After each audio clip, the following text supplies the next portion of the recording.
Episode number 74.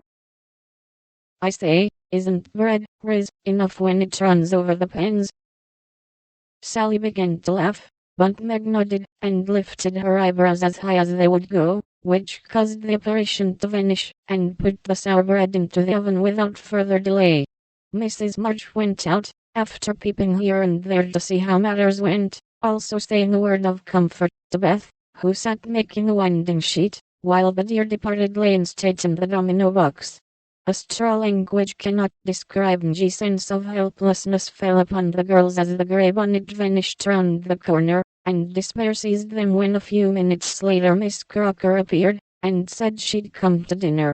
Now this lady was a thin, yellow spinster, with a sharp nose and inquisitive eyes, who saw everything, and gossiped about all she saw. They disliked her, but had been taught to be kind to her, simply because she was old and poor and had few friends.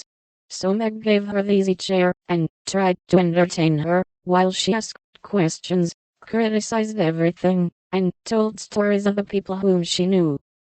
Language cannot describe the anxieties, experiences, and exertions which Jo underwent that morning, and the dinner she served up became a standing joke. Fearing to ask any more advice, she did her best alone, and discovered that something more than energy and goodwill is necessary to make a cook. She boiled the asparagus for an hour, and was grieved to find the heads cooked tough, and the stalks harder than ever. The bread burned black, for the salad dressing so aggravated her that she could not make it fit to eat. The lobster was a scarlet mystery to her, but she hammered and poked till it was unshelled, and its meager proportions concealed in a grove of lettuce leaves. The potatoes had to be hurried, not to keep the asparagus waiting, and were not done at the last. The blancmange was lumpy, and the strawberries not as ripe as they looked, having been skillfully deconed.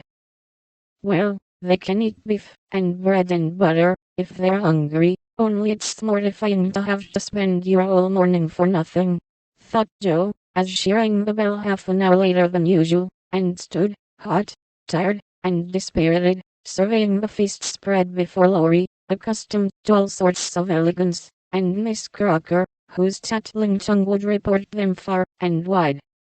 Poor Jo would gladly have gone under the table, as one thing after another was tasted and left, while Amy giggled, Meg looked distressed, Miss Crocker pursed her lips, and Laurie talked and laughed with all his might to give a cheerful tone to the festive scene.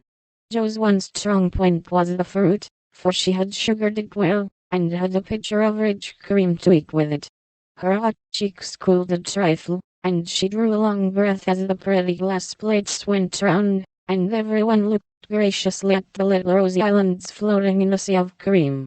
Miss Crocker tasted first, made a wry face, and drank some water hastily.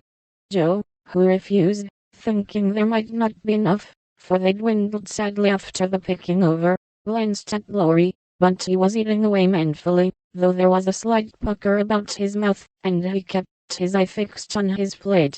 Amy, who was fond of delicate fare, took a heaping spoonful, choked, hid her face in her napkin, and left the table precipitately.